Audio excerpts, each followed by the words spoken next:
With Thomas being promoted to his new solo branch line, it is now time to focus on the next engine of the original Steam team. James, the only red number 5 engine on the island, was pleased to be back on the rails. He was a unique engine, and Sir Topham Hatt knew that. "You're a special mixed traffic engine," said the Fat Controller, "but you must learn by your mistakes." James knew what the Fat Controller meant. He could well remember that dreadful accident on his first day. Whoa. This was not James's first day. James has had cameos since the first episode. My guess is the writers didn't suspect this type of issue would be a big deal, or the budget just didn't allow for having other train models on set. As the day continues, Edward gives James helpful advice on how to work with the passenger coaches. And because he was being so careful, and that he had an entirely different look from that of any other engine, James became somewhat conceited. Without realizing it, James was so happy he let off steam and got water all over Top Hat's new top hat. Just then the guard blew his whistle, and James thought they had better go. Go on, he puffed to Edward. Don't push, replied Edward. The coaches were grumbling too. Don't go so fast. James should really say something to Edward, so at least he knows why he was rushing. Or James should have at least apologized to Top Hat if he felt he made a mistake. On their trip, James was still moving too quickly. At one station, they ended up overshooting the platform. So it was stated before that James was brand new to the island of Sodor, but somehow I think his driver was to blame for that one. That's embarrassing. Also, take note of that Campbell and O'Donnell theme for James. Very bumpy jumpy.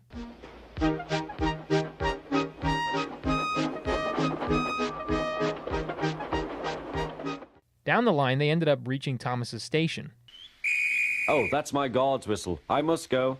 I don't know what the Fat Controller would do without me to run this branch line," and he puffed off importantly. All right, Thomas, I'm not saying you don't have significance, but let's not get carried away here. Further along, Edward and James passed the field where Thomas rescued James. Wow, that farmer worked quick. I mean, having a train crash in your backyard isn't what I'd call an easy cleanup. At last, the two finished their run, but James was still concerned about his incident with Top Hat's hat. As he should be, Sir Topham Hatt was none too happy with him the next day at Tidmouth Sheds. The Fat Controller spoke severely to him. "If you can't behave, I shall take away your red coat and have you painted blue." James didn't like that at all. Hang on, Sir Topham Hatt. You call weeshing steam on your new clothing misbehaving? I think this is one of those moments where he's being rather unreasonable. You were, after all, standing right next to James, so who's really to blame here? And it's not like James did it purposefully at you, so lighten up. But he's not the only one in the wrong. Here's why. The next morning, James decided to act the exact way Top Hat said not to. Remember what Edward said the other day? "Be careful with the coaches, James," said Edward. "They don't like being bumped." Well, not this time. This is completely his fault now. How this constitutes as good behavior is beyond me. All I know is that this isn't going to lead to a new coat of red paint. James was rough, and the coaches were not going to be compliant after that. These coaches also look like the same model family to that of Annie and Clarabelle. Maybe Top Hat just randomly chose them to be relocated to Thomas's branch line. Anyway, having enough of being bullied by James's frustration, the coaches halt the train. "What's the matter?" James asked his driver.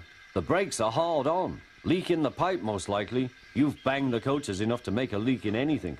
Discovering a leak in the brake line, James's driver and fireman ask the passengers for newspaper and a bootlace. James's face says it all. He knows he screwed up. One passenger ended up having the shoelace needed to repair the line, but he was reluctant to hand it over. But he ended up being persuaded by everyone else, who was angry at him. I like how the guard here looks like it could be modeled after Ringo Starr. It could be just me, but I think this constitutes as an early celebrity cameo. Once they were all set, James started again. But he was a sadder and wiser James, and took care never to bump coaches again. Of course, because he probably knows he's going to get an earful shortly after. As our first introduction to James, we get to see how he is on the fly. He's a proud engine, but seems to react emotionally than logically. His steam shower mistake was not his fault, and it's odd that Sir Topham Hatt would criticize him for that.